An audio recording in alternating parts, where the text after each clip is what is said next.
ठाक ठाक ठाक। रोमांटिक मुराद सर सरमाज ने यहाँ बुलाया था मुझे। ऑफ कोर्स, पता चल गया मुझे तुमने क्या किया है। हयात की सालगिरह का दिन तुम्हारे प्यार का पहला दिन होगा। नाइस।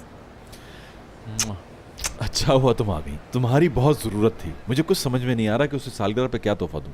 ओके हाँ ठीक है, लड़की खूबसूरत है, प्यारी भी है और उसकी सालगिरह है जो कि इश्क के एतराफ का दिन भी है। बहुत मुश्किल चॉइस है। उसे पता चलना चाहिए कि वो बहुत स्पेशल है मेरे लिए, समझ गई? ऐसा गिफ्ट होना चाहिए। ऐसे करो बॉस, एक आइलैंड दे दो उसे, या आधा ही दे दो अगर इतने पैसे नहीं है।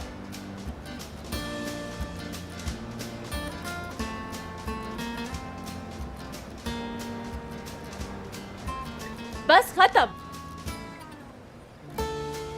तुम अपने आप को एक बड़े से गिफ्ट बॉक्स में पैक करो और उसके रूम में जाकर छुप जाओ, और वो आए तो कहना सरप्राइज, और वो बहुत खुश होगी यकीनन, देख लेना। टूवल। अच्छा सॉरी, मैं ये कर चुकी हूँ, बहुत अच्छा रहा था इसलिए कह रही थी। अच्छा उसे घर खरीद दो, स्पोर्ट्स कार दो उसे, ऐसे करो एक घोड़ा गिफ्ट कर दो,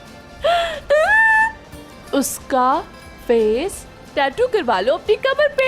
इस बात से मुझे एक बहुत अच्छा आइडिया आया है। उसके नाम का टैटू ना बनवा लूं अपने माथे पर जिस पर बड़ा सा हयात लिखा हो। हाँ वाह कैसा है? मगर हो सकता है वो डर जाए देखकर, है ना? हाँ ये भी है, डर ना जाए कहीं वो। क्यों परेशान हो रहे हो? सोच तो रही हूँ ना, खुदा खैर करे, हो जाएगा। बिल्कुल बिल्कुल यकीनन। जैसे शानदार आइडियाज आ रहे हैं तुम्हारे जहन में, खुदा ही खैर करे।